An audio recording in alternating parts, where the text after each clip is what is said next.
بسم اللہ الرحمن الرحیم۔ السلام علیکم، میں ہوں اعجاز علی خان۔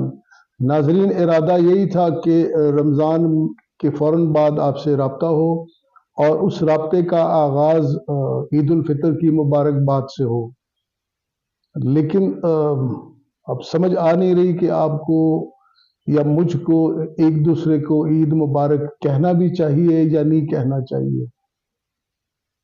بہرحال عید کی نماز ادا کی اور نماز کے بعد مولانا صاحب نے اجتماعی دعا کی، اور اس دعا میں انہوں نے غزہ کے مسلمانوں کے لیے، فلسطین کے مسلمانوں کے لیے غیبی امداد کی دعا کی کہ یا اللہ ان کی مدد فرما، ان کی نصرت فرما، اور اسرائیل اور یہود کو بد دعائیں دی کہ یقیناً ہم اس کے علاوہ کچھ بھی نہیں کر سکتے، یا شاید ہم میں اور کچھ کرنے کا ایمان باقی نہیں رہا۔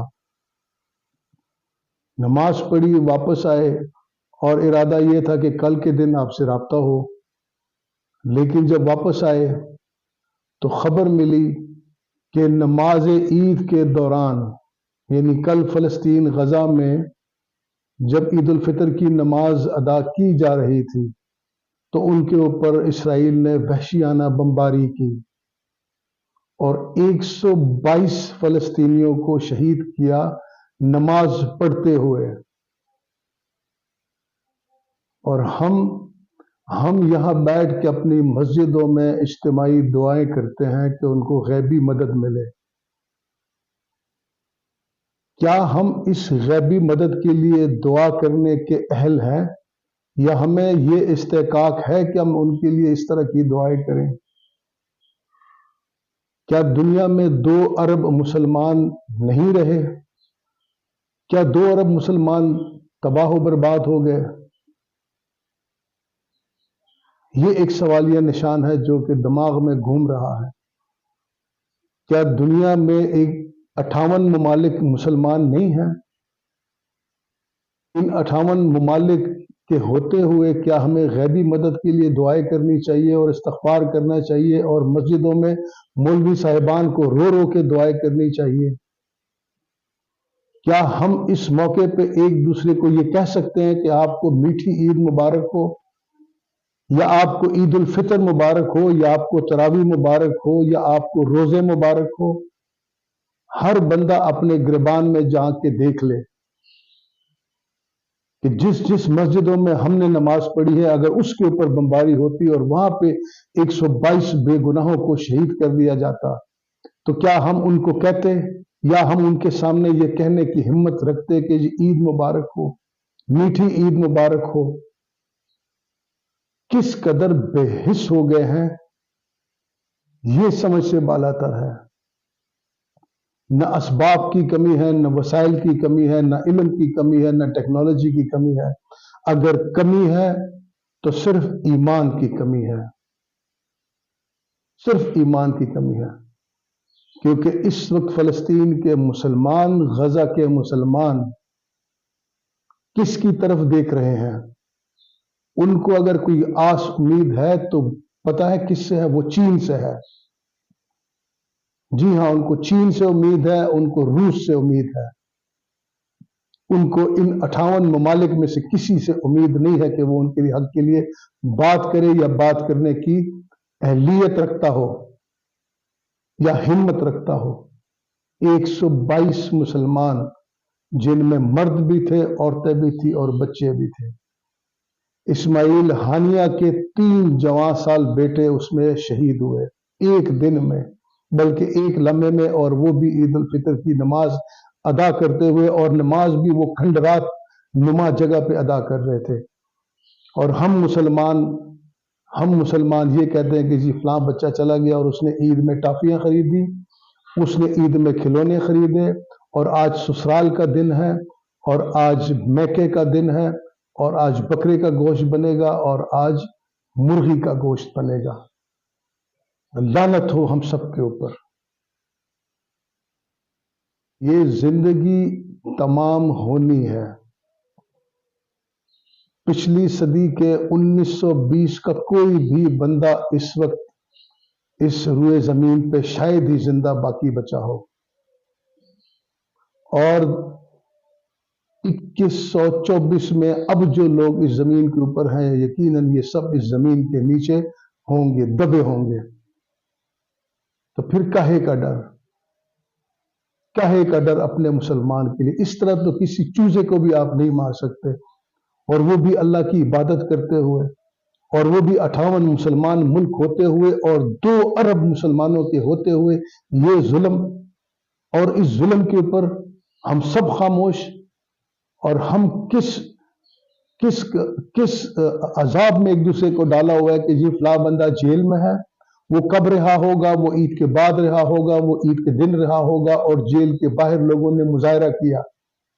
نواز شریف کو عمرے پہ نہیں بھجوایا، اس کو اجازت نہیں ملی، اس کی بیٹی گئی، اس کا بھائی گیا۔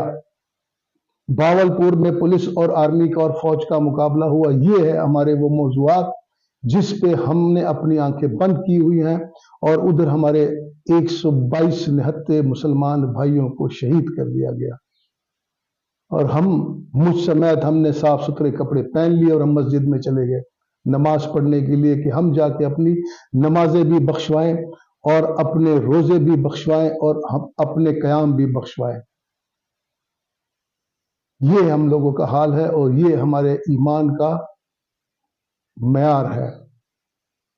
ایک لمحے کے لیے ہم میں سے کوئی بھی اس وقت ایک لمحے کے لیے یہ سوچ سکتا ہے کہ وہ 122 بندے جو شہید کر دیے گئے بے گناہ وہاں پہ، ان کے جسموں کے ٹکڑے کہاں کہاں اڑے ہوں گے اور ان کے اوپر کیا گزری ہوگی؟ لیکن وہ آپ سے اور مجھ سے امداد کی نہ توقع رکھتے ہیں نہ امید رکھتے ہیں۔ پچھلے 2.5-3 مہینے سے مسلسل ان کے اوپر بمباریاں ہو رہی ہیں، اور ہم کہتے ہیں کہ جی فلاں سفیر اس ملک میں چلا گیا اور فلاں سفیر اس ملک میں چلا گیا، وہاں پہ میٹنگ ہو رہی ہے اور وہاں پہ جنگ بندی کی باتیں ہو رہی ہیں، امریکہ نے ایسے کر دیا اور روس نے ایسے کر دیا۔ مسلمان نے کیا کیا؟ مسلمان نے کچھ بھی نہیں کیا۔ مسلمان نے صرف دھوکہ دیا اور اپنے بھائیوں کو دھوکہ دیا، اور اس موقع پہ ایک دوسرے کو مبارکبادیں دے رہے ہیں۔ یہ ہے ہمارا معیار، اور یہ ہماری قومی سوچ ہے، اور یہ ہماری مسلمان ہونے کی سوچ ہے، اور پھر ہم توقع رکھتے ہیں، ہم امید رکھتے ہیں کہ ہم بخشے جائیں گے۔ میری آنکھوں کے سامنے ظلم ہو رہا ہوگا اور میں اس ظلم کو کچھ بھی نہیں کر سکتا، میں اس کو روکنے کے باوجود نہیں روکتا۔ ہمیں روکنے کی بھی قدرت نے استطاعت دی ہے، ہمیں ہمت بھی دی ہے، ہمیں وسائل بھی دیے ہیں اللہ تعالیٰ نے، اس کے باوجود ہم سب نے سر نیچے کیے ہوئے ہیں، اور ان سروں کو نیچے کرنے کے پیچھے صرف ایک ہی جواز ہے کہ ہم نے ان حکمرانوں کو اور ان بڑوں کو، ان سرداروں کو اپنے اوپر مسلط کر دیا ہے جو ایمان کے قریب سے بھی نہیں گزرے۔ کیا بات کی جائے؟ کیا دل چیر کے دکھائے ایک دوسرے کو؟ وہ بھی نہیں کر سکتے، کیونکہ اس کے لیے بھی جذبہ اور ایمان چاہیے۔ اب تو یہ دعا کرتے ہوئے مجھے عجیب سا لگ رہا ہے کہ اللہ تعالیٰ ہمیں ڈھیر سارا حلال رزق دے اور ہمارے حال پہ رحم کرے۔ کاہے کو کہوں؟ ہم حلال رزق اور ڈھیر سارے حلال رزق کے لیے توقع رکھتے ہیں، اور وہاں ہمارے فلسطینی بھائی بھوکے ننگے پیاسے بے سر و پا نماز پڑھتے ہوئے ان کو شہید کیا جا رہا ہے، ان کے ٹکڑے جسموں کے اڑائے جا رہے ہیں، اور ہم اور آپ، میں اور آپ، ہم دعا کریں کہ اللہ تعالیٰ ہمیں حلال رزق دے۔ کاہے کو دے؟ ہم نے کوئی کسر نہیں چھوڑی، ہم نے اپنے لیے دعا کی بھی کوئی کسر نہیں چھوڑی، اور شاید اسی لیے دعائیں قبول نہیں ہوتی۔ لیکن سمجھ تو آپ کو تب آئے جب آپ کی عقلوں پہ اور آپ کے دلوں پہ اور آپ کے دماغوں پہ اور آپ کی آنکھوں پہ پردہ نہ پڑا ہو۔ لیکن ہمارے آنکھوں، دلوں، دماغوں اور سوچوں پہ پردے، کیا دبیز پردے پڑے ہوئے ہیں، اس میں ہم کچھ بھی نہیں کر سکتے۔ ہم صرف اور صرف جھوٹی تسلیاں خود کو دے سکتے ہیں۔ فلاں پارٹی ہم نے احتجاج کر دیا، ہم نے یہ کر دیا، ہم نے وہ کر دیا، ہم نے 100 موٹو لے لیا، ہم نے کچھ بھی نہیں کیا۔ لیکن وہ وقت دور نہیں کہ مجھ سمیت آپ سب سے سوال ہوگا کہ آپ نے کیا کیا؟ آپ کے ملکوں کو اختیار بھی تھا، طاقت بھی تھی، قوت بھی تھی، وسائل بھی تھے، لیکن تم لوگ چپ رہے۔ نہ جانے کتنی گہری ہوں گی ہم سب لوگوں کی قبریں اس فلسطین کے گناہ میں بالواسطہ یا بلا واسطہ شریک ہوتے ہوئے کہ ہم ان کی مدد نہیں کر سکتے۔ اللہ تعالی ہمیں معاف کرے، اللہ تعالی ہمیں معاف کرے۔ والسلام۔